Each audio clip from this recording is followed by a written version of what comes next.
নামাজের সামনে দিয়ে যাওয়া আসা করলে কি 40 দিনের ইবাদত নষ্ট হয়ে যায়? ভাইরা আমার, কেউ নামাজ পড়ছে, তার সামনে দিয়ে হাঁটা চলা করা গুনাহের কথা, এটা জায়েজ না, বড় ধরনের গুনাহ। নবী করিম সাল্লাল্লাহু আলাইহি সাল্লাম বলেছেন, লাউ ইয়ালামুল মারু বাইনা ইয়াদাইল মুসাল্লি মা আলাইহি, নামাজের সামনে দিয়ে যে হাঁটে সে যদি জানতো যে এর সামনে দিয়ে হাঁটাটা কত বড় অপরাধ, কত বড় গুনাহ, তাহলে সেক্ষেত্রে লাকানা ইয়াকিফু খায়রাল্লাহু মিন আন ইয়ামুররা বাইনা ইয়াদাইহি, নামাজি ব্যক্তির সামনে দিয়ে যাওয়ার চাইতে লা ইয়াকিফা 40, 40 দিন পর্যন্ত বা 40 ঘন্টা, 40 বার কোন কোন হাদিসে বলা হয় না কতটুকু, তাহলে এই 40 দিন বলেছেন অনেক ওলামা ইকরাম যে 40 দিন পর্যন্ত দাঁড়ায় থাকাটা তার জন্য সহজ মনে হতো ওই সামনে দিয়ে হাঁটাহাঁটি করার চাইতে। বুঝাতে পারছি? মানুষের সামনে হাঁটাহাঁটি করা, নামাজের সামনে হাঁটাহাঁটি করাটা এরকম গুনাহের কথা, কিন্তু এর মানে এই না যে 40 বছরের ইবাদত কবুল হবে না, এরকম কোনো হাদিস নাই যে নামাজি ব্যক্তির সামনে হাঁটাহাঁটি করলে 40 বছরের ইবাদত কবুল হবে না। হ্যাঁ, নামাজি ব্যক্তির সামনে হাঁটাটা কত বড় অপরাধ এটা যদি মানুষ জানতো, তাহলে 40 দিন পর্যন্ত দাঁড়িয়ে প্রয়োজন অপেক্ষা করত, তারপরেও সে ওখান থেকে হাঁটাহাঁটি করত না। অতএব নামাজি ব্যক্তির সামনে হাঁটাহাঁটি করা থেকে আমাদের বিরত থাকতে হবে। তবে এখানে দুইটা পদ্ধতি আছে যেটা জায়েজ, আমরা জানি না। মোট 3টা পদ্ধতি আছে নামাজি ব্যক্তির সামনে চলাচলের। মোট কয়টা পদ্ধতি আছে? 3টা সূরত আছে। একটা হলো নামাজি ব্যক্তি নামাজ পড়তেছে, সলাত আদায় করতেছে, এই সলাত আদায়কারী ব্যক্তির সামনে খালি আছে, ধরেন জামাত দাঁড়ায় গেছে, এখন দুই দিক থেকে মুসল্লি দাঁড়ায় গেছে, যিনি নামাজ পড়তেছেন তার সামনে একটু একজনের জায়গা ফাঁকা আছে, তো আপনি পিছন থেকে আস্তে করে তার সামনে চলে যান, অথবা ডান পাশ থেকে তার সামনে বরাবর চলে আসেন, অথবা বাম পাশ থেকে বরাবর তার সামনে আসেন, ক্রস করেন না, শুধু ওই সামনে এসে দাঁড়ায় যান। এটা জায়েজ আছে, আমরা অনেকে এটা জানি না। আবার আরেকটাও জায়েজ আছে, আপনি বসে আছেন বা দাঁড়ায় আছেন, আপনার পিছনে একজন সালাত আদায় করতেছে, তার সালাত ঠিক আপনি তার সামনে আছেন বরাবর, এখান থেকে আপনি কেউ ডানে সরে যান, বামে সরে যান, এটাও জায়েজ আছে, আমরা জানি না। তাহলে না জায়েজ কোনটা? না জায়েজ হলো মুরুর, এই নিচ থেকে, অর্থাৎ সামনে নামাজের সামনে যায় দাঁড়ায় যাওয়া, এদিক সেদিক না যায় শুধু বরাবর সামনে দাঁড়ায় যাওয়া, এটাকে বলা হয় সুউদ, মানে সামনে দাঁড়ানো। আর সামনে আসেন সেখান থেকে আস্তে করে সরে গেলেন, এটাকে বলা হয় নুজুল, মানে সরে যাওয়া, এটাও জায়েজ আছে। নাজায়েজ কোনটা? মুরুরটা নাজায়েজ। মুরুর কোনটা? মুরুর হলো ক্রস। ক্রস বুঝেন? মনে করেন এই বরাবর নামাজি আছে, আপনি এই পাশ থেকে এই পাশে গেলেন, অথবা এই পাশ থেকে এই পাশে আসেন, এটা নাজায়েজ, কারণ এটাতে নামাজির মনোযোগ নষ্ট হয়। আস্তে করে সরে গেলেন সামনে থেকে বরাবর, অথবা সামনে যে দাঁড়ায় গেলেন, এটা জায়েজ আছে। অনেক লোক দেখবেন পিছে নামাজি ব্যক্তি নামাজ পড়তেছে, সে বরাবর সামনে আছে, তো সামনে থেকে সরেও না, আবার একটু পরপর চোখ ঘোরায় ঘোরায় বড় করে করে নামাজের দিকে তাকায়, আছে না নেই? অনেক সময় আবার কই মাছের মাথা চাপায়, বিরক্ত হয়। তো এটা না জানার কারণে হয়েছে, আপনার বিরক্ত হওয়ার দরকার নেই, আপনি আস্তে করে দরকার হলে চলে যান। যদিও যে নামাজ পড়বে তার দায়িত্ব হলো সামনে সূত্রা নিয়ে দাঁড়ানো, যাতে করে কারো চলাচলে অসুবিধা না হয়। আর যদি অনেক সামনে দিয়ে নামাজি ব্যক্তির সামনে দিয়ে হাঁটাচলা করে, কয়েক কাতার সামনে দিয়ে, যে নামাজি ব্যক্তির মনোযোগ নষ্ট হবে না, তাতেও অসুবিধা নাই। তাহলে খোলাসা কথা হলো, নামাজি ব্যক্তির সামনে দিয়ে চলাচল করাটা গুনাহ, কিন্তু তার মানে এই না যে 40 বছরের ইবাদত কবুল হবে না, এমন কোনো কথা নাই। তবে নবী সাল্লাল্লাহু আলাইহি সাল্লাম বলেছেন, নামাজি ব্যক্তির সামনে হাঁটা কত বড় গুনাহ, এটা যদি মানুষ জানতো তো 40 পর্যন্ত দাঁড়ায় থাকতো, তারপরও সে নড়াচড়া করতো না। এত ভয়াবহ বিষয়। এই জন্য ভাই, নামাজের সামনে হাঁটাহাঁটি পরে আমরা সাবধান থাকবো, কিন্তু যেটা বললাম দুই পদ্ধতি জায়েজ, সেটা আপনি অবশ্যই অবলম্বন করতে পারেন। আর যদি বসে সবর করেন তাহলে সেক্ষেত্রে এটা আপনার ব্যাপার। নামাজ পড়া অবস্থায় সেজদার জায়গায় ফু দিয়ে নামাজ পড়া যাবে কিনা? নামাজ পড়া অবস্থায় অনেকে সেজদার জায়গায় বেশি ধুলাবালি দেখলে একটা ফু দিয়ে নেয়, অনেক সময় 2-3টাও দেয় ফু, এই ফুটু দিয়া এরপরে সেজদা যায়, এরকম লোক আছে না নাই? সামান্য ধুলাবালি আছে, একটু কপালে নাকে লাগবে, এরকম যদি হয় তাহলে সেক্ষেত্রে ফুটু না দিয়ে সরাসরি সিজদায় চলে যাওয়া উচিত। কারণ ফু দেওয়া এটা নামাজের ভেতরকার কাজ না বাহিরকার কাজ? নামাজের মধ্যে যা যা করা লাগে এর মধ্যে কি ফু দেওয়া বলতে কিছু আছে? নাই, তাহলে তো নামাজের কাজ না, এটা নামাজের বাইরের কাজ। নামাজের মধ্যে নামাজের বাইরের কাজ করা যাবে না। যদি বাইরের কোনো কাজ এমন হয় যেটা না করলে কোনো উপায় নেই, যেমন কথার কথা মশা একটা কামড় দিছে, এমন জোরে কামড় দিছে আর এমন ব্যথা যন্ত্রণা শুরু হয়েছে, জ্বালা শুরু হয়েছে, যে ওই জায়গায় একটু না ডললে আপনার অনেক কষ্ট হয়ে যাচ্ছে, তাহলে হালকা করে এটা ডলা দেন। যদি একটা মাইট দেওয়া লাগে একটা মাইট দেন, এতটুকু করতে পারেন। মোবাইলটা হঠাৎ করে বেজে উঠছে নামাজের মধ্যে, এখন এটার আওয়াজের চোটে সব মুসল্লিদের নামাজ বরবাদ হয়ে যাবে। আপনি আস্তে করে হাত দিয়ে পকেটের মধ্যে আপনি ওইটা বন্ধ করে দেন, অথবা টিপ দিয়ে ওইটার গলা চিপা ওইটার চিল্লে বন্ধ করে দেন। এতটুকু আপনি করতে পারবেন, এতটুকু আপনি করতে পারবেন। অনেকে আছে দেখবেন মোবাইল বাজতে বাজতে বাজতে বাজতে পুরা মুসল্লিদের সবার নামাজের 12টা বাজানো শেষ, তারপর উনি মোবাইলের দিকে হাত দেয় না। ওই যে হাত বাঁধলে নামাজ ভাঙি যায় কিনা এই চিন্তা। তো এতটুকু সামান্য কাজ করলে নামাজ ভঙ্গ হবে না। আর এটা করা জরুরি, কারণ এটা না করলে সবার মনোযোগ নষ্ট হচ্ছে, সেজন্য এটুকু করা যাবে। যদিও আগে থেকেই সাবধান থাকা উচিত ছিল, মোবাইল বন্ধ করে নামাজ পড়া দরকার ছিল। যেহেতু ভুলে গেছে কোনো কারণে, তো নামাজের মধ্যে আওয়াজ হলেও আস্তে করে চাপ দিয়ে, অনেকে আপনার প্রত্যেকে যে যেটা মোবাইল ব্যবহার করে, যে বিভিন্ন বাটন টিপ দিলে এটা টিপ দিলে বন্ধ হবে, আনুমানিক আন্দাজে কয়েকটা টিপে শুরু করলে বন্ধ তো হয়ে যাবেই। আবার অনেকে আছে বাইর করে এরকম ভালো করে দেখে, হ্যাঁ কলটা কে দিল, ওর 14 গোষ্ঠী উদ্ধার করার নিয়ত করে মনে মনে। তো এই সমস্ত যদি করেন তাহলে নামাজ নষ্ট হয়ে যাবে। কারণ নামাজের মধ্যে যেটা নামাজের বাইরের কাজ, সেগুলো যদি আপনি অনেক বেশি করেন, যেটাকে আমলে কাসির বলে, তাহলে নামাজ নষ্ট হয়ে যাবে। হালকা করতে পারেন। এখন হালকার বেশির মাপটা কি? মাপটা হলো, আপনি যখন নামাজের মধ্যে এমন কিছু কাজ করতেছেন যেটা নামাজের কাজ না, এমন ভাবে করতেছেন যে বাহিরের কোনো লোক দেখে সন্দেহের মধ্যে পড়ে যে আপনি কি নামাজে আছেন না নামাজের বাইরে আছেন। এরকম হয় না? আপনি যদি দাঁড়ায় এরকম মোবাইল টিপা শুরু করেন দোনো হাতে, তাহলে তো বাইরের লোক দেখে বলবে কি ব্যাপার, এই লোক মনে হয় নামাজে দাঁড়ায় নেই, মোবাইল টিপা টিপ করতেছে। আর হালকা করে আপনার হাত বাঁধা আছে, আরেক হাত দিয়ে একটু টিপ দিয়ে বন্ধ করে দিয়েছেন, তাহলে তো বোঝাই যাবে আপনি নামাজে আছেন। তো এইরকম হালকা যদি কাজ করেন অসুবিধা নাই, কিন্তু বেশি কাজ যদি করেন যে আপনি নামাজে আছেন কিনা এটা নিয়ে মানুষ সন্দেহ পড়ে যেতে পারে, এরকম বেশি অন্য কাজ করেন, তাহলে নামাজ নষ্ট হয়ে যাবে, এটা নামাজ ভঙ্গকারী বিষয়। অতএব সেজদা যখন আপনি যাবেন, একেবারে যদি দুই হাত দিয়ে খুব ফ্রি মোডে, যেটাকে বলে ফ্রি মোডে, আপনি নামাজে আছেন এটা বোঝার কোনো উপায় নেই। এদিকে একটা ফু, মাঝখানে একটা ফু, বাম দিকে আরেকটা ফু, হাত দিয়ে সরাইতেছেন, এই হাত দিয়ে সরাইতেছেন, আপনার হাবভাব দেখে যে কোনো লোক মনে করবে যে লোকটা কি নামাজে আছে না নামাজে নাই, নামাজে থাকে কি এত কিছু করে নাকি মানুষ। এইরকম যদি বেশি করেন তাহলে নামাজ নষ্ট হয়ে যাবে। আর যদি হালকা একটা ফু দিয়া দেন, কোনো রকম নামাজের মুডে আছেন, তাহলে নামাজ নষ্ট হবে না। কিন্তু এই ফুটাও যদি না দিয়ে নামাজ পড়তে পারেন সেটা বেটার, কারণ নামাজের মধ্যে অনামাজের কাজ, নামাজের বাইরের কাজ যত কম করা যায় ততই ভালো। এখানে সেজদার জায়গায় যদি বালি থাকে, এটা আগে থেকে পরিষ্কার করে নিয়ে নামাজ পড়বেন। আর না হলে আলতোভাবে সেজদা দিবেন, সবর করবেন। আর যদি মনে হয় না এত ধুলা যে আমার নিঃশ্বাস যখন টান দেবো সেজদায় নাক দিয়ে ধুলা ঢুকবে, আমি আবার অ্যালার্জির রোগী, তাহলে সেক্ষেত্রে আস্তে করে হয় হাত দিয়া সরান, আপনার মুখ দিয়া আস্তে করে ফু দিয়ে আপনি নামাজ পড়েন। এটা করতে পারেন, তাহলে এটা অ্যাভয়েড করা ভালো। যদি করতে হয় সেটা আলতোভাবে করতে পারবেন, একেবারে ফু দিতে থাকলে না, দুই হাত দিয়ে একেবারে নামাজের বাইরের লোকের মতো করে পরিষ্কার করা লাগলেন, এটা করতে পারবেন না। কথা কি বুঝাতে পারছি? তাহলে আগে ভাগে পরিষ্কার করবেন। ভুলে গেছেন, এখন দেখতেছেন না ভয়াবহ বালি, সবর করে ওই অবস্থায় সেজদা দেওয়ার চেষ্টা করবেন। একান্ত দেখেন না এত বালি, এখানে আমি সেজদা দিলে আমার অবস্থা খারাপ হয়ে যাবে, নাক টাক দিয়ে সব দোলা ডুববে, অসুস্থ হয়ে যাব, তাহলে আস্তে করে পরিষ্কার করে বা ফু দিয়ে হালকা করে আপনি সেজদা শেষ করবেন। এরপরে প্রশ্ন হলো, পাপ হবে জানার পরেও শয়তানের ধোকায় পড়ে অবৈধ রিলেশনে ছিলাম, দিনের সঠিক বুঝ আসার পর এসব কাজ থেকে দূরে আছি আলহামদুলিল্লাহ, কিন্তু রিলেশনে থাকা অবস্থায় আমি কিছু জামা কাপড় উপহার পাই, এখন কি আমি এগুলো ব্যবহার করতে পারবো নাকি ফেরত দিয়ে দিব? ভাই, অবৈধ সম্পর্ক, হারাম রিলেশন, এটা আমাদের যুবক যুবতীদের বেশিরভাগ মানুষ আজ এই হারাম কাজে আক্রান্ত হয়ে গেছে, লিপ্ত হয়ে গেছে। এটা জেনা, হারাম কোনো সম্পর্ক, বিবাহ বহির্ভূত সম্পর্ক করা, এটার নাম কি? জেনা। এটাকে ইবলিসে নাম দিছে প্রেম। ইবলিস এটার নাম দিছে কি? প্রেম। এবং এটাকে সহনীয় করবার জন্য নাম দিচ্ছে রিলেশন, মানে সম্পর্ক। তো ভাইরা আমার, চোরে চোরেও সম্পর্ক হয়, ডাকাইতে ডাকাইতেও সম্পর্ক হয়।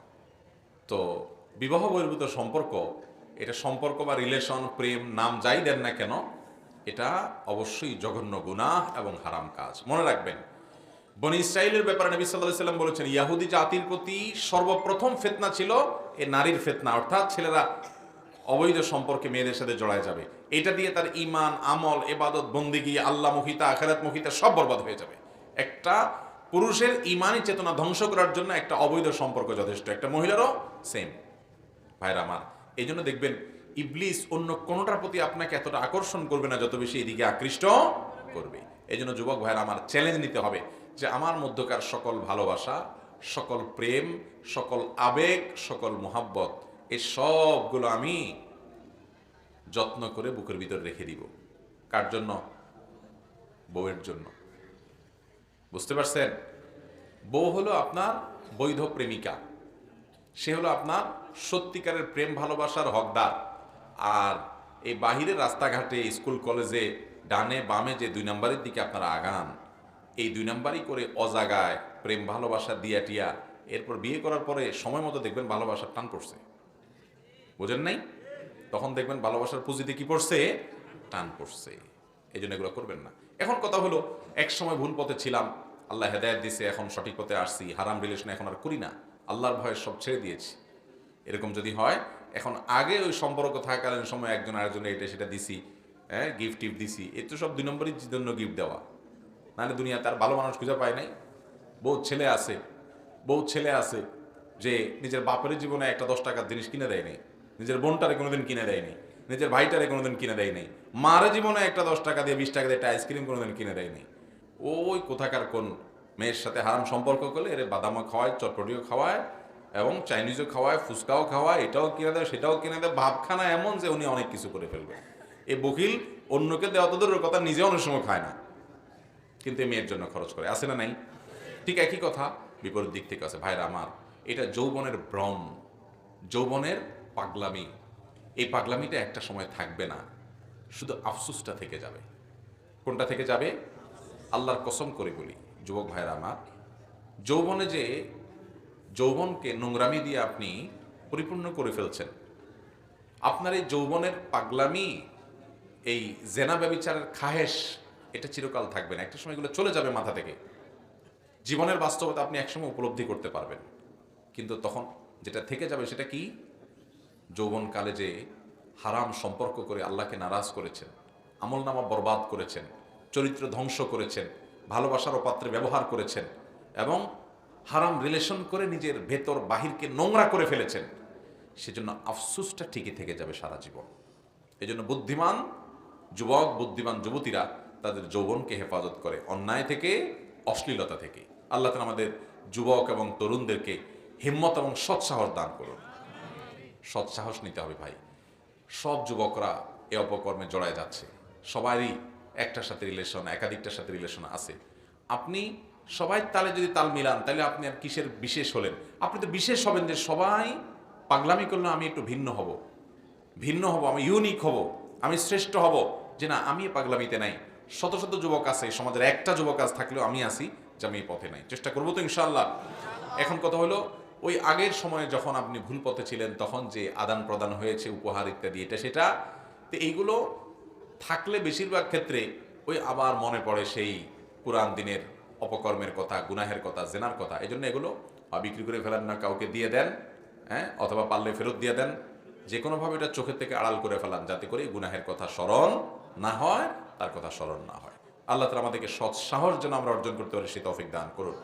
যুবক ভাইরা আমার, আমাদেরকে সৎ সাহস অর্জন করতে হবে। সৎ সাহস আল্লাহ তাআলা প্রত্যেকের জীবনে জীবন সঙ্গিনী বেঁচে থাকলে আল্লাহ তাআলা দিবেন, রেখে দিয়েছেন, অতএব তাদের জন্য জমা করে রাখেন। খবরদার ভাইরা আমার, পশ্চিমা দুনিয়া, সারা পৃথিবী আপনি তাকান, এই অবৈধ রিলেশনকে যারা কোনো দোষের কিছু মনে করে না, এটাকে মানুষের অধিকার মনে করে, সেই দেশগুলোতে যায় দেখেন, পারিবারিক জীবন, পারিবারিক শান্তি বলতে কোনো কিচ্ছু নেই, ধ্বংস হয়ে গেছে। আমাদের মুসলমানদের অন্য কোনো কিছু থাকুক না থাকুক, পারিবারিক রিলেশনটা এটা আমাদের অনেক বড় একটা গর্বের ধন, যেটা পৃথিবীর অন্য কোনো ধর্মের মানুষের মধ্যে এরকম নাই। তো এটা আপনি নিজেরটা নিজে শেষ করে দিবেন এই হারাম রিলেশনের কারণে, এটা আপনাকে শেষ করবে, এটা ইবাদতের স্বাদ নষ্ট করে দিবে, আল্লাহ থেকে দূরে সরাই দিবে। অতএব এই হারাম সম্পর্ককে না করবো তো ইনশাআল্লাহ। আল্লাহ তাআলা আমাদের সব যুবক ভাইদেরকে আমল করার তৌফিক দান করুন। পর্দা রক্ষার্থে ঘরে ব্যবস্থাপনা না থাকায় ঘরে অজু গোসল পর্দা রক্ষার্থে ঘরে ব্যবস্থাপনা থাকায় ঘরে অজু গোসল করতে চাই, কিন্তু শ্বশুর বলে বিদ্যুৎ বিল বেশি আসবে, আমাকে পুকুরে গোসল করতে বাধ্য করে। স্বামী প্রবাসে থাকে, এই সম্পর্কে বলেন। ভাইরা আমার, হাসির কথা না, আমাদের অনেক বোন আছেন, অনেক মেয়েরা আছেন, শ্বশুর শাশুড়ি, ননদ, দেবর, এদের অত্যাচারে অতিষ্ঠ বেচারীরা, অতিষ্ঠ। স্বামীটা বিদেশে পড়ে আছে একটু সংসারের উন্নতির জন্য, আর এদিকে এই বেচারির 14 গোষ্ঠী উদ্ধার করার জন্য পরিবারের সব মানুষগুলা লেগে যায়। আছে না নাই? আবার কোনো কোনো ক্ষেত্রে উল্টাও হয়, যে স্বামী বিদেশে আছে, এই চান্সে বয়ে শাশুড়ি ননদ সবগুলোর দড়ির উপর রাখে স্বামীর কান বাড়ি করে, সেটাও আছে। ভাইরা আমার, আমরা মুসলমানই হইতে পারছি না, ভালো মুসলমানই হইতে পারছি না। আল মুসলিম মান সালিম আল মুসলিমুনা মিন লিসানিহি, যার হাত মুখ দ্বারা অন্যরা নিরাপদে থাকে, অন্য মুসলমান নিরাপদে থাকে, সেই তো প্রকৃত মুসলমান। একজন মেয়ে, তিনি হোক বউ হোক শাশুড়ি, অথবা একজন পুরুষ, তিনি হোক শ্বশুর কিংবা জামাই, যেই হোক না কেন, সে আরেকজনের অধিকার নষ্ট করতে পারবে। বৌমা পুকুরে গিয়ে পর্দাপর্শীদের সাথে অজু গোসল করা তার জন্য কঠিন হয়, সেটা তিনি করতে পারেন না, তাহলে সেক্ষেত্রে তার বাসায় অজু গোসলের ব্যবস্থা করতে হবে। এবং এটার জন্য যদি বিদ্যুৎ বিল যায়, খরচ করবেন, টাকা পয়সা খরচ করবেন ইবাদতের জন্য। একজন পুত্রবধূকে পুকুরে যদি বেপর্দা থাকে, সেখানে পর্দার ভালো ব্যবস্থা না থাকে, সেখানে যে তাকে গোসল করতে ওযু করতে বাধ্য করলে শ্বশুর গুনাহগার হবেন, আল্লাহর কাছে দায়ী থাকবেন। সামান্য কটা পয়সার জন্য আপনি আল্লাহর ফরজ বিধান মানতে দিচ্ছেন না, আপনি জালেম এবং অপরাধী। অনেক শ্বশুররা এরকম আছে। আল্লাহ তাআলা আমাদের সবাইকে একে অন্যের অধিকার বুঝার তৌফিক দান করুন। শ্বশুররা বৌমাদের অধিকার বুঝবেন, বৌমারা শ্বশুর শাশুড়ির অধিকার বুঝবেন, যে তাদের প্রতি তারা মুরব্বী, তাদের প্রতি অবিচার করবেন না, মিথ্যা কথা বলে আপনার স্বামীর কান ভারী করবেন না। আল্লাহ তাআলা আমাদের প্রত্যেককে দায়িত্বশীল মানুষ হওয়ার তৌফিক দান করুন।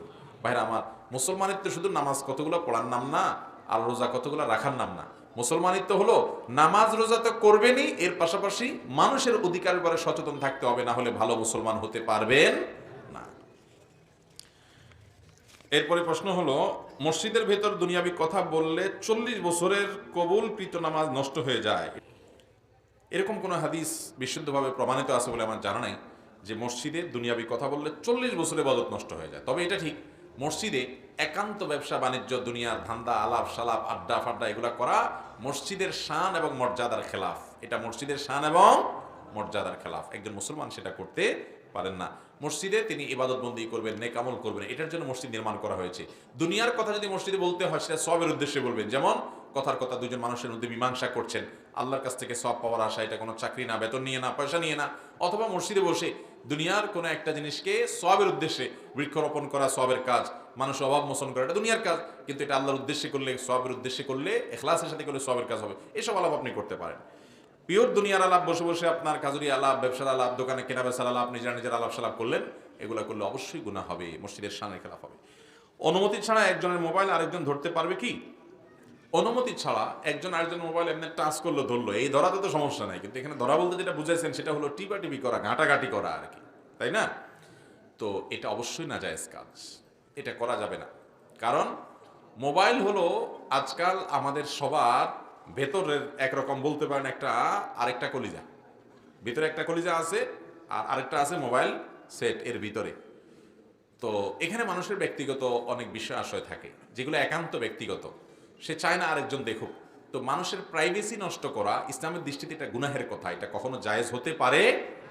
নবী করিম সাল্লাল্লাহু আলাইহি সাল্লাম কারোর ঘরে যদি কেউ এরকম চোখ দিয়া উঁকি মারে তার ব্যক্তিগত বিষয় আশয় এগুলো জানার জন্য, তাহলে সেক্ষেত্রে এই উঁকি মারাটা আরেকজনের ঘরে কোনো ছিদ্র আছে, ফাঁকা আছে, দরজা চিপা আছে, এটা দিয়ে উঁকি মারলেন, তো তার এই ব্যক্তিগত যে বিষয় আছে এখানে আপনি চোখ দিয়ে দেখলেন, প্রাইভেসি নষ্ট করলেন। এটা যদি কেউ করে তাহলে ওই ব্যক্তিকে, ওই ব্যক্তির চোখ উল্টায় দেওয়ার মতো অপরাধ, অর্থাৎ এমন বড় অপরাধ করে যার শাস্তি হলো তার চোখ উল্টায় দেওয়া, এইরকম একটা দোষ করে। এর মানে এই না যে যে আপনার ওখানে উকি দিবে তার চোখ আপনি উল্টে দিবে, এটা বলা হচ্ছে না। বোঝানোর জন্য যে অপরাধের মাত্রাটা এত বেশি যে ওই লোকের চোখ উফড়ে ফেলা উচিত, এত বড় অপরাধ সে করছে, এটা শুধুমাত্র অপরাধের মাত্রা বোঝানোর জন্য বলা হয়েছে। আবার চোখ উফড়াতে যাবেন না ভাইরা আমার। তাহলে আরেকজনের ঘরে উঁকি দেওয়া নিষেধ হাদিসে, এবং কোরআনে আল্লাহ তাআলা বলেছেন তোমরা যদি কারোর বাড়িতে প্রবেশ করো, অফিসে প্রবেশ করো, তাহলে সেক্ষেত্রে আগে অনুমতি নাও।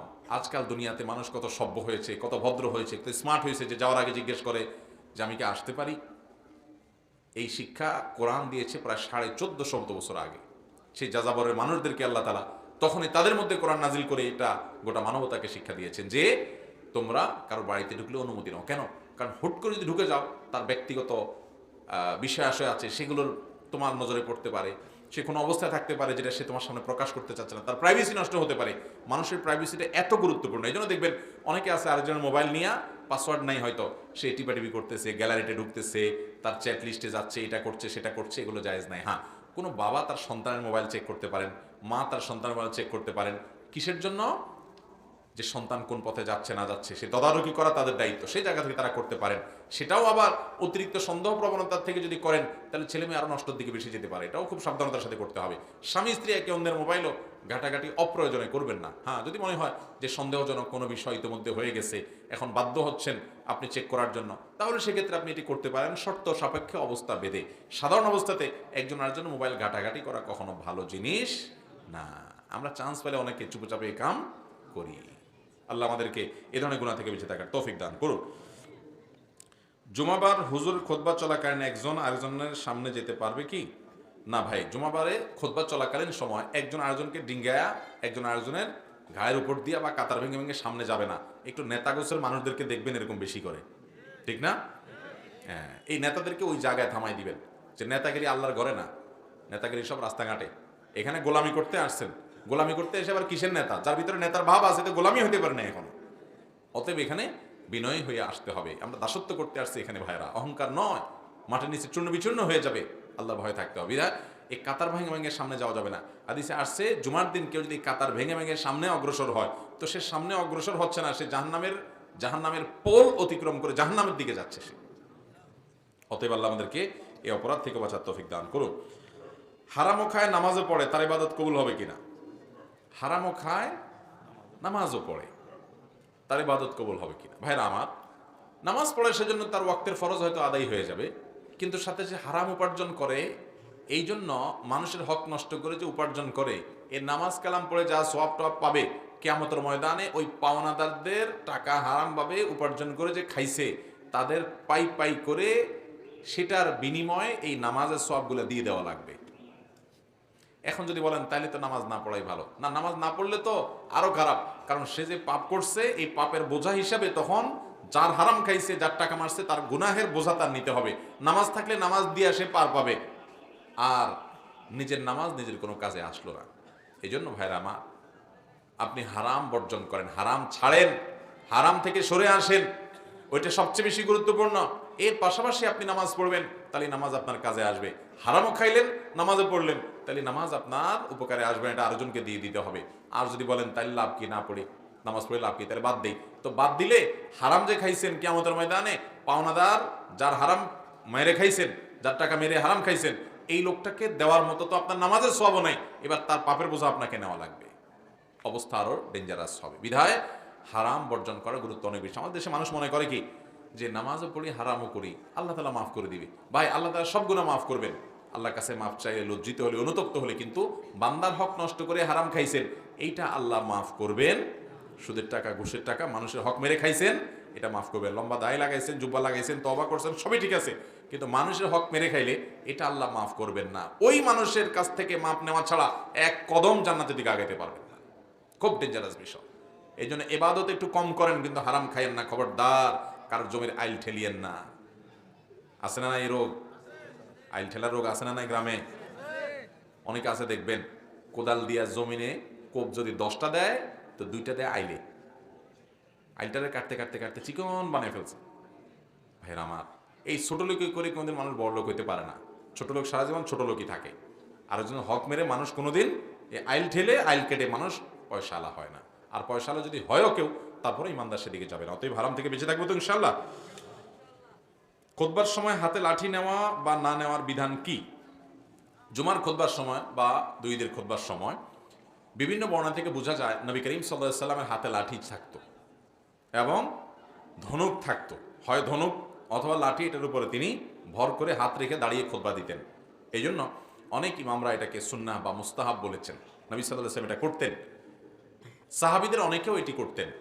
ইবনে শিহাব জুহরি রাহিমাহুল্লাহ বলেছেন যে খোলাফায়ে রাশিদুন এটা পরবর্তীতে করতেন, কিন্তু এটা করা ফরজ বা ওয়াজিব নয়। এবং এটা সুন্নাহ নাকি নিছক মুবাহ কিংবা সুন্নতে আদা কিংবা আপনার মুস্তাহাব, সেটা নিয়ে ফুকাহের মধ্যে মত পার্থক্য আছে। সেজন্য কেউ যদি না করেন সেটার জন্য তাকে আবার বাধ্যবাধকতা সৃষ্টি করাও যাবে না, কিন্তু এটা করাটা অনেক ইমামদের মতে মুস্তাহাব বা সুন্নাহ। কারণ বিভিন্ন হাদিস দ্বারা নবী সাল্লাল্লাহু আলাইহি সাল্লাম এবং সাহাবীদের অনেকেই খুতবা দেওয়ার সময় লাঠি কিংবা ধনুক কোনো কিছু ধরে সেটার উপরে ভর রেখে খুতবা দিয়েছেন বলে প্রমাণিত আছে। স্ত্রী স্বামীর অনুমতি ছাড়া যেখানে সেখানে যায়, স্বামী বাধা দিলে ঝগড়া করে, এ সম্পর্কে কিছু বলবেন? আজকাল আমাদের বোনদেরকে অতিরিক্ত স্বাধীন চেতা করে দিছে কিছু মানুষ। তারা মহিলাদেরকে উস্কাই দিছে যে কিসের স্বামীর কথা শুনবা, স্বামীর কথা মানবো না, বদ্ধ করে থাকবো না, এসব স্লোগান শিখিয়ে দিছে না ভাইরা আমার। এটাতে মনে হয় যে স্বামী খুব, এই বউরা মহিলারা খুব স্বাধীন হয়ে গেছে। কিছুটা স্বাধীনতা হতে হয়, কিছুটা হয়তো স্বাদ উপভোগ করে, মজা উপভোগ করে, কিন্তু ভাইরা একটা সময় সে বুঝতে পারে যে এটার দ্বারা তার ক্ষতি হয়। সবচেয়ে বড় ক্ষতি হলো ইমানদার নারীকে নবী করিম সাল্লাল্লাহু আলাইহি সাল্লাম জান্নাতে যাওয়ার জন্য চারটি আমল দিয়েছেন, চারটি কন্ডিশন দিয়েছেন। এক হলো ইজা সাল্লাতিল মারআতু খামসাহা, যখন ৫ ওয়াক্ত নামাজ পড়ে, ওয়া সামাত শাহরা, রমজান রোজা রাখে এবং স্বামীর আনুগত্য চরে, ৩ নম্বর, আর নিজের লজ্জাস্থান হেফাজত করে, জেনা ব্যভিচার করে না, হারাম রিলেশন করে না, ২ নম্বরই পথ থেকে বাঁচিয়ে রাখে নিজেকে। এই 4টা কাজ করলে ওই নারীর জন্য জান্নাত আল্লাহ তাআলা সহজ করেন, সে জান্নাতে যে কোনো দরজা দিয়ে প্রবেশ করে। এই জন্য ভাইরা আমার, আমাদের মা বোনরা স্বামীর নির্দেশ মেনে চলতে হবে। যতক্ষণ পর্যন্ত অন্যায় নির্দেশ না করবেন, তিনি বাহিরে যাবেন, কোথাও যাবেন, স্বামীর অনুমতি নিয়ে যাবেন, তেড়ামি করবেন না। আল্লাহকে খুশি করার জন্য এতটুকু স্যাক্রিফাইস করতে হবে, মনে না চাইলেও নিজের বিরুদ্ধে যুদ্ধ করে, সংগ্রাম করে হলেও স্বামীর আনুগত্য করার চেষ্টা করবেন, যদি সে কোনো অন্যায় নির্দেশ না করে। অতএব বাহিরে যেতে, কোথাও যেতে স্বামীকে বলে যাবেন, পারমিশন নিয়ে যাবেন, প্রয়োজনে মহব্বত ভালোবাসা দিয়ে পারমিশন আদায় করে নিয়ে আপনি যদি কোনো যৌক্তিক কাজ যেতে চান অবশ্যই যাবেন। হ্যাঁ, আপনার একেবারে ফরজ কাজ যেতে দিচ্ছে না, কথার কথা আপনি অসুস্থ, আপনার বাবা মা মরে যাচ্ছে, অসুস্থ হয়ে যাচ্ছে, সেখানেও আপনার সাথে কোনো সম্পর্ক তাদের সাথে রাখতে দিচ্ছে না, তো সেই কথা আপনি মানতে বাধ্য নন। কিন্তু আপনার বাবার বাড়ি যাবেন, কোথাও বেড়াইতে যাবেন, তো অবশ্যই তাকে পারমিশন নিয়ে, আস্থা নিয়ে তারপরে যাবেন, মন গড়া চলে যাবেন না। অনেক বোনরা আছে আজকাল এগুলো মানতে চান না, নিজের আমল নিজে নষ্ট করে। এরপরে প্রশ্ন হলো, রমজানের তারাবির নামাজ প্রত্যেক মসজিদে খুবই স্পিডে পড়ানো হয়। হাফেজ ভাইদেরকে জিজ্ঞাসা করলে বল এত স্পিডে কেন পড়ান, উত্তরে বলে মুরব্বী মুসল্লিদের চাপে। সেক্ষেত্রে হাফেজদের করণীয় কি? ভাইরা আমার, কোরআনে কারীম রমজানে তারাবিতে একবার খতম দেওয়া, তেলাওয়াত দেওয়া, এটা পূর্বসূরি সালাফদের অনুসৃত সুন্নাহ। এটা করতে পারলে ভালো হয়, কিন্তু খতম দিতে গিয়ে যদি তুফান মিল মার্কা তা খতম দেন এবং কি পড়েন ওটা হাফেজ সাহেব ছাড়া আর আল্লাহর জমিনে মানুষ খুব একটা বুঝে না, পিছনে মুসল্লিরা শুধু শেষে ইয়ালামুন আর তালামুনের টান শুনে আর বাকি কিছু না বুঝে, তাহলে এই খতম তারাবির কোনো মানে হতে পারে? এর চাইতে বরং সূরা তারাবি পড়া ভালো। এর চেয়ে বরং, এত যদি আপনার সময় কম থাকে, আপনি সূরা তারাবি পড়েন, আপনার খতম তারাবি পড়তে বলছে কে? খতম তারাবি যদি পড়েন তাহলে হুলস্থুল করতে পারবেন না। অনেক মসজিদগুলোতে এটা হয়। ভাইরা আমার, একটু আস্তে আস্তে হাফেজ সাহেবরা যদি তারাবি পড়ায়, তাতে 10 মিনিট বা 15 মিনিট সময় বেশি লাগবে, এর বেশি লাগবে না। এই 10-15 মিনিটের জন্য আমরা দেখা যায় অস্থির হয়ে যায়, পাগল হয়ে যায়। এবং আজকাল মুসল্লিরা হাফেজ সাহেবের যোগ্যতা প্রমাণ করে কয় মিনিটে শেষ করছে, বলে যে আমাদের হাফেজরা খুব তুখোড় হাফেজ, কারণ এরা মাত্র 50 মিনিটে শেষ করে দিছে। পাশে মসজিদে হাফেজ, তার 5 মিনিট বেশি হয়েছে। এটা বুঝে না, যার টাইম যত বেশি লাগে তার নামাজ তত মানসম্মত হয়, সে হাফেজ তত ভালো হয়। আচ্ছা, আপনারা যারা সাইকেল চালাতে জানেন, সাইকেল জোরে চালানো সহজ না আস্তে চালানো সহজ? কয় জোরে চালানো সহজ বলে। আপনারা যদি আমি বলি একটা বাচ্চা যেরকম হাঁটে ওরকম আস্তে সাইকেল চালাতে পারেন নাকি দেখেন তো? নতুন নতুন যখন সাইকেল চালানো শিখে মানুষ, দেখবেন যারা শিখাতে যায় ধরে রাখা যায় না, হনহনায় দৌড় দেয়, ঠিক না? কিন্তু আস্তে আস্তে চালাতে গেলে পড়ে যায়, এটা পারে না। ঠিক একইভাবে যারা গাড়ি চালায়, গাড়ি ড্রাইভ করে, খুব আস্তে আস্তে পিঁপড়ার মতো গতিতে চলবে, এটা সহজ না। উড়াইতে সবাই পড়ে, চাপ দিলেই দৌড় দেয় বোমো করে, কিন্তু আস্তে চালাতে পারে না। ঠিক একইভাবে অনেক হাফেজ আছে দেখবেন যে তুখো পড়ে চলে যাচ্ছে, তারা আস্তে আস্তে পড়তে পারে না, এরপর সে পারে না। তো এই জন্য যে হাফেজ যত বেশি সময় নিয়ে তারাবি পড়ে, তার তারাবি, তার নামাজ, তার তেলাওয়াতের কোয়ালিটি, মান তত উন্নত। মাত্র 10-15 মিনিটের বেশ কম হয়। এই জন্য মুসল্লিরা কেউ যদি ডিস্টার্ব করে হুজুরের হাফেজ সাহেবকে, আপনারা বাকিরা হাফেজ সাহেবের পাশে থাকবেন যে না, আমরা হুলস্থুল মার্কা পড়া পড়বো না, তুফান মিল মার্কা নামাজ পড়ে লাভ নাই। নামাজ যদি সুন্দরই না হয়, নামাজ পড়ে কি লাভ? অতএব তারাবি আস্তে আস্তে পড়বেন তো ইনশাল্লাহ। হাফেজ সাহেব বেচারাদেরকে সাহস দিবেন, সহযোগিতা করবেন যেন তারা এটা করতে পারেন। মুরগি জবা করার সময় মাথা আলাদা হয়ে গেলে সে মুরগি খাওয়া জায়েজ হবে কি? দরকারি প্রশ্ন। অনেক সময় বিশেষ করে মুরগি জবাই করতে গেলে গ্রামাঞ্চলে নিজের মুরগির নিজেরা জবাই করা হয়, বা দোকানদার অনেক সময় জবাই করার সময় এমন জোরে পোজ দেয় কল্লাটা আলাদা হয়ে যায়, হয় কি হয় না? তো মুরগি জবাই করতে গিয়ে যদি এরকম কল্লা আলাদা হয়ে যায়, পৃথক হয়ে যায়, পড়ে যায় একেবারে, তাহলে সেক্ষেত্রে সেই মুরগি খাওয়া যাবে, হালাল হবে। কারণ মুরগি বা যে কোনো পশু জবেটা হালাল হওয়ার জন্য তার রগগুলো ঠিকঠাক মতো কাটা যাওয়া হলো শর্ত। রগগুলো 4টা রগের ভিতরে 3টা রগ কাটা গেছে, বাস বিসমিল্লাহ বলে জবাই করছেন, মুসলমান জবাই করছে, এটুকু যথেষ্ট মুরগি হালাল হওয়ার জন্য। সেটুক তো হয়েছে, বিসমিল্লাহ আল্লাহু আকবার বলে বলছে, আবার রগও কাটা গেছে, মুরগি খাওয়া হালাল। কিন্তু কল্লা যে পৃথক হয়ে গেছে, এটা ইচ্ছাকৃত এরকম করা অবশ্যই অনুচিত। কারণ শুধুমাত্র রগ কাটতে বলা হয়েছে, আপনার কল্লা আলাদা করতে বলা হয় নাই। তাছাড়া কল্লা আলাদা যদি ভুলে হয়ে যায়, যে আমি করতে চাই নাই কিন্তু সন্দেহের কারণে যে রগ সব কাটা গেল কিনা, হঠাৎ দেখি কল্লা কাটা গেছে, তাহলে অসুবিধা নেই, মুরগি খাওয়া যাবে। কিন্তু ইচ্ছাকৃত এরকম করা অনুচিত। বিশেষ করে আমরা জানি যে হিন্দুরা অনেকে পাঠা বলি দেয়, এক কবে কল্লা আলাদা করে তারপরে খায়। অতএব তাদের সাথে যেন সাদৃশ্য না হয় মুসলমান, সেজন্য আপনার বিশেষভাবে যত্নশীল হবে। যদি সেরকম কিছু করতে চায়, ওদের অনুসরণ করতে চায়, তাহলে এটা গুনাহ হবে। বাট এমনি বেশিরভাগ যেটা হয় সেটা হলো ভুলেই হয়, ভুলেই সাধারণত আলাদা হয়ে যায়। এর কারণে মুরগি খাওয়া হারাম হবে না, মুরগি খাওয়া যাবে। এরপরে প্রশ্ন হলো, টয়লেট করার পর অবশ্যই কি ঢিলা কুলুক ব্যবহার করতে হবে? টয়লেট করার পর পানি ব্যবহার করবেন, আর পানি ব্যবহার করার আগে ঢিলা কুলুক টিস্যু এরকম কোনো কিছু দিয়ে পরিষ্কার করে নেবেন। এই দুইটাই যদি ব্যবহার করেন সেটা সবচেয়ে উত্তম।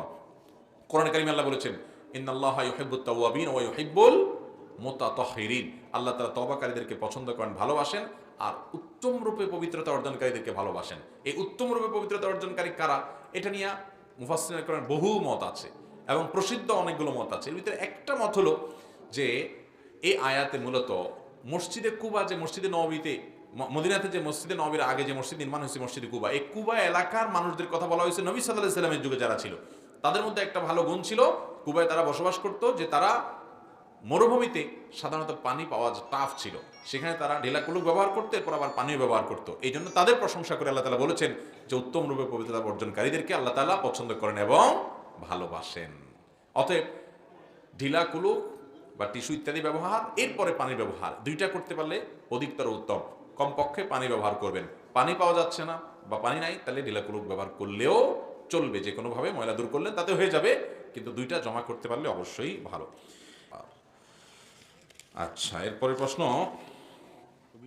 জানাজার উদ্দেশ্যে লাশ সামনে রেখে বক্তৃতা করা যাবে কিনা? আমাদের দেশে জানাজার সামনে লাশ রেখে লম্বা লম্বা লেকচার, লম্বা লম্বা বক্তৃতা দেয় অনেকে, আছে না?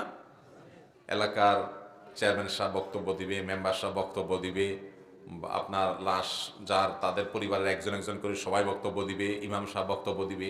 এগুলো অনুচিত কাজ ভাই। লাশ সামনে রেখে কোনো বক্তব্য নয়, দ্রুততার সাথে জানাজা পড়ে ফেলতে হবে। হাদিসে আসছে, নবী করিম সাল্লাল্লাহু আলাইহি ওয়াসাল্লাম বলেছেন, আসরিউ বিল জানাজা, তোমরা জানাজা খুব দ্রুততার সাথে শেষ করো। কারণ যেই লোকটার জানাজা পড়তেছো, এই লোকটা যদি জান্নাতি হয়, তাহলে এই লোকটাকে 1 মিনিটও যদি দেরি করো দাফন করতে, তাহলে এটা তার প্রতি অবিচার, তার জান্নাত থেকে তার দূরে সরায় রাখছো 1 মিনিটের জন্য। আর যদি লোকটা জাহান্নামী হয়, তাহলে সেক্ষেত্রে এই লোকটাকে যত দ্রুত মাটির নিচে ফেলে দিতে পারো, দাফন করে দিতে পারো, ততই দুনিয়াবাসীর জন্য কল্যাণ। আপদ চলে গেল যদি সে জাহান্নামী হয়, আল্লাহ না করুন। তো সর্বাবস্থায় মৃত মানুষকে যত দ্রুত জানাজা দেওয়া যায় তত ভালো। এই জন্য জানাজার লাশ রেখে বক্তব্য দেওয়া অনুচিত। হ্যাঁ, কোনো বিশেষ কারণে অপেক্ষা করছেন, তাহলে সেক্ষেত্রে দেখা যাচ্ছে ওই টাইমটাতে আপনি মানুষকে জানাজা নামাজের মাসলা মাসাইল বলছেন, জানাজার পদ্ধতি বলছেন, বা আনুষঙ্গিক বিষয় বলছেন, যে বিশেষ প্রয়োজনে দেখা গেল যে যার জানাজা পড়বেন তার ছেলে আসতেছে, কাছাকাছি এসে গেছে, আর 5 মিনিট 10 মিনিট লাগবে, তাহলে ওই টাইমটাতে আপনি এইভাবে কথা বললেন, সেটা জায়েজ হতে পারে বিশেষ কারণে। কিন্তু এছাড়া এমনি দাঁড়িয়ে দাঁড়িয়ে অহেতুক এরকম জানাজার লাশকে সামনে রেখে বক্তব্য দেওয়া, এটা অনুচিত। পীরের মুরিদ না হলে জান্নাতে যাওয়া যাবে না, এ কথার সত্যতা কতটুকু? বা পীর সাহেবের মুরিদ না হলে জান্নাতে যাওয়া যাবে না, এমন কোনো কথা কোরআন বা হাদিসে কোথাও নাই। কোরআন হাদিসে যেটা আছে সেটা হলো আল্লাহর আদেশ, রাসূল সাল্লাল্লাহু আলাইহি ওয়াসাল্লামের সুন্নাহর অনুসরণ, আল্লাহ এবং তার রাসূলের আনুগত্য না করলে সে জান্নাতে যেতে পারবে না। এই আনুগত্য করার প্রয়োজনে ওলামা একরামের সোহবত, তাদের সান্নিধ্য, তাদের দিক নির্দেশনা, তাদের অনুকরণ অনুসরণ এবং তাদের থেকে তালিম গ্রহণ করা, সেগুলো প্রয়োজনীয় কাজ, ভিন্ন বিষয়। কিন্তু তাই বলে কোনো ব্যক্তি যদি পীর না ধরে অথবা পীরের হাতে বায়াত না হয়, তার জন্য জান্নাতে যাওয়া যাবে না, এমন কোনো কথা কোরআন হাদিসে নাই। শবে মেরাজ, শবে বরাত ও ঈদে মিলাদুন্নবীর বিশেষ কোনো নামাজ আছে কিনা? ভাই, ঈদে মিলাদুন্নবী তো ইসলামে নাই, নামাজ হবে কোত্থেকে? নবী করিম সাল্লাল্লাহু আলাইহি ওয়াসাল্লামের জন্ম হয়েছে এটা সত্য, কিন্তু এই জন্ম উপলক্ষে কোনো ঈদ বা কোনো উৎসবের নির্দেশ কোরআন বা হাদিস কোথাও আমাদেরকে দেওয়া।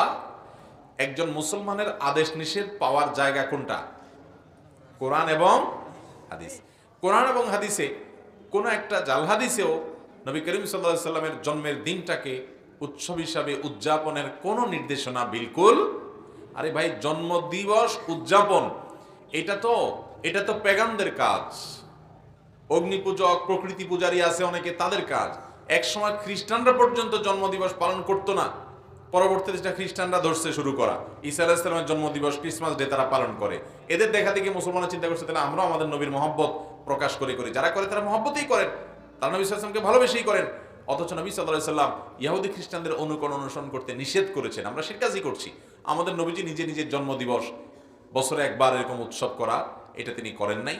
না চার খলিফার কেউ করেছেন, না কোনো সাহাবী করেছেন, কোনো জাল হাদিসেও নাই। অতএব ঈদে মিলাদুন নবী নামে যেটা আমরা উদযাপন করি, এটার অস্তিত্বই ইসলামে নাই। কোরআন হাদিসে এরকম কিছু করতেই বলা হয়নি। ইসলাম পূর্ণাঙ্গ দিনের বিধান, যার কারণে এটার আবার আলাদা নামাজ থেকে আসবে।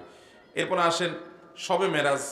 শবে মেরাজ, নবী করিম সাল্লাল্লাহু আলাইহি সাল্লামের মেরাজ জীবনে একবার হয়েছে। বছরের ওই দিনটাকে মেরাজ হিসেবে উদযাপন করার ব্যাপারেও কোনো হাদিসের কোনো নির্দেশনা নাই, অতএব এর কোনো সালাত নাই।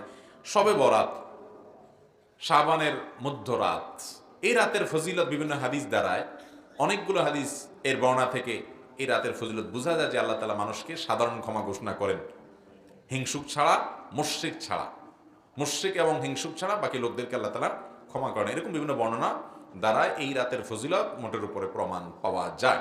তবে এটাকে আমরা আবার যতটা গুরুত্বের সাথে ইবাদত বন্দেগীর জন্য নির্দিষ্ট করে ফেলি, এমনকি সব রাতের বিশেষ ইবাদত, বিশেষ নামাজ আছে এত রাকাত, এভাবে এরকম কোনো বর্ণনা কোরআন হাদিসে কোথাও আসেনি। আল্লাহ তাআলা আমাদেরকে কোরআন হাদিসের অনুসরণ করার তৌফিক দান করুন। কেরাত শুদ্ধ হলে প্যান্ট শার্ট নিয়ে ইমামতি করা যাবে কিনা?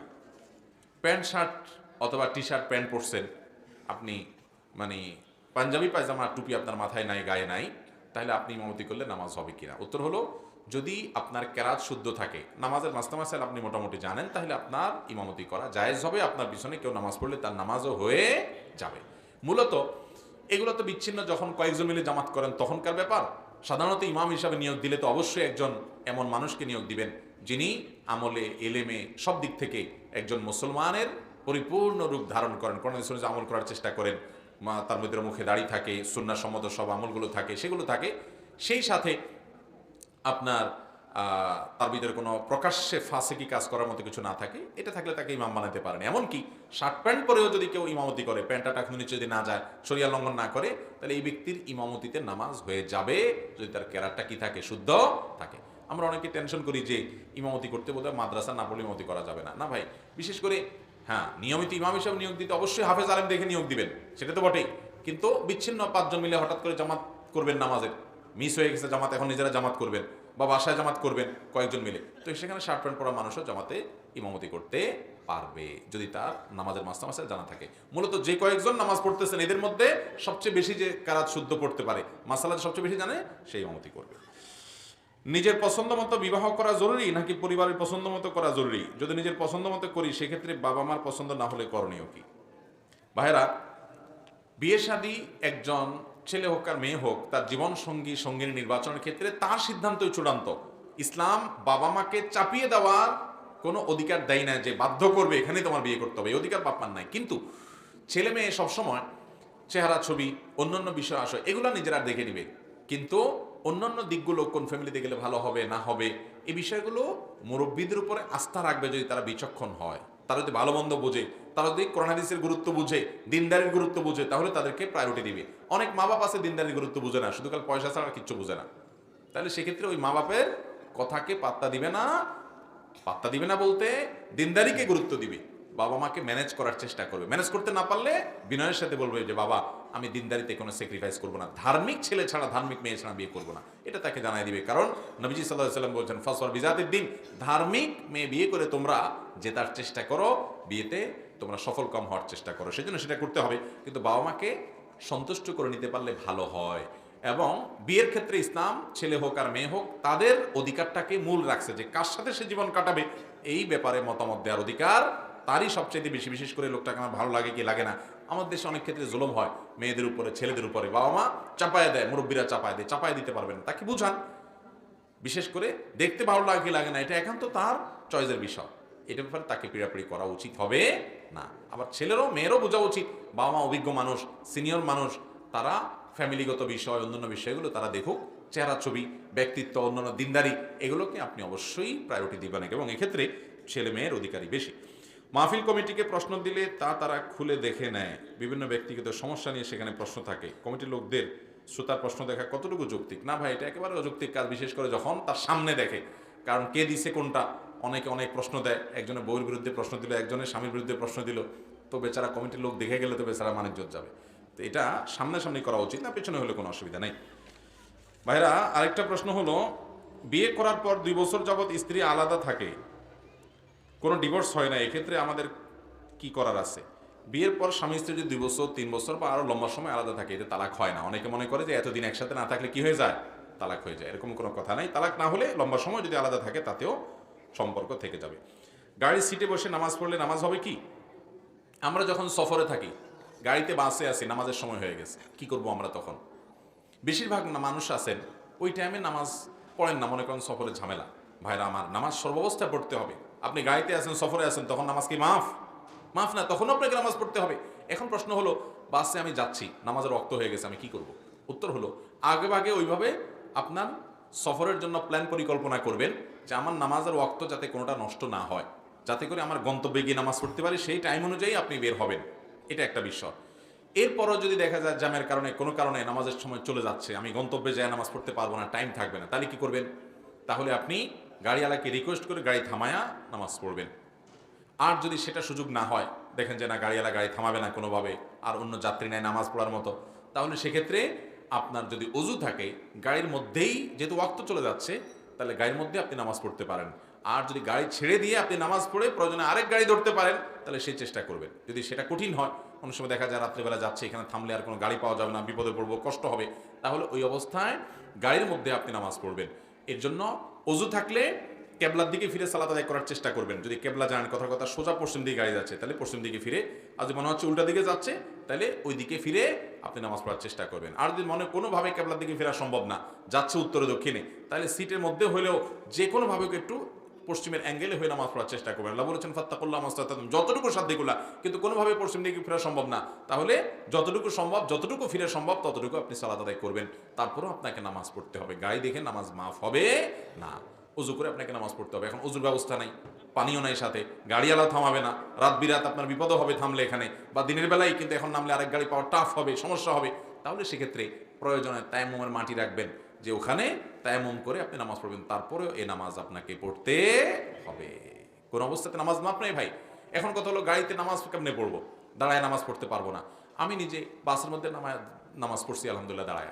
কিভাবে? যেমন কথার কথা, গাড়ি পশ্চিমে অথবা পূবে যাচ্ছে, তাহলে আপনি চিপা যে গলিটা আছে ওই গলিটার মধ্যে দাঁড়ায় যান, এক হাতে সিট ধরে রাখেন যাতে পড়ে না যান ব্রেক দিলে, আর এক হাতে আপনার হাত বাঁধা থাকুক, এভাবে আপনি রুকু সিজদা করে নামাজ পড়েন। আর যদি বয়স্ক মানুষ হয় যে না, এটা আমার সম্ভব না, আমার শরীরে ভার ধরে রাখতে পারবো না, পড়ে যাবো, তাহলে সিটে বসে আপনি নামাজ পড়েন। তারপরও আপনাকে নামাজ পড়তে হবে। সাধ্যের শেষটুকু চেষ্টা করতে হবে যে ঠিকমতো রুকু সিজদা দিয়ে আমি নামাজ পড়বো দাঁড়ায়া। সেটাও করার কোনো ব্যবস্থা নাই। শেষ চিকিৎসা, শেষ ট্রিটমেন্ট, শেষ উপায় হিসাবে আপনি বসে হলেও নামাজ পড়বেন, তারপরও নামাজ আপনাকে পড়তে হবে। আমাদের অনেক ভাইরা আছে অবহেলা করে, অনেক জায়গায় গাড়ি থামে নামাজের জন্য, মহিলারা আছে নামাজই মহিলা, নামাজ পড়ে না, যে ঝামেলা হবে, পর্দার সমস্যা। কিসের পর্দার সমস্যা? মসজিদের এক কোণা যায় নামাজ পড়বেন আপনি, কোনো অসুবিধা নেই, এবং পর্দার সাথে নামাজ পড়বেন যদি পুরুষরা থাকে, তারপরেও নামাজ পড়তে হবে ভাইরা আমার, নামাজ মাপ নাই। এরপরে প্রশ্ন হলো, দোকানে অনেক কাস্টমার কাপড় বানাতে দিয়ে যায়, কিন্তু কিছু কাস্টমার কাপড় বানাতে দিয়ে কাপড় নেয় না, এবং মেমোতে লেখা আছে 1 মাসের ভিতর ডেলিভারি না নিলে কর্তৃপক্ষ দায়ী নয়। তারপরও 6 মাস 1 বছর রাখার পর কাপড়ের মালিক আসে না। এখন আমার করণীয় কি? না নেওয়ার কারণ এটাও হতে পারে যে কাপড়ের মূল্য থেকে মজুরি বেশি।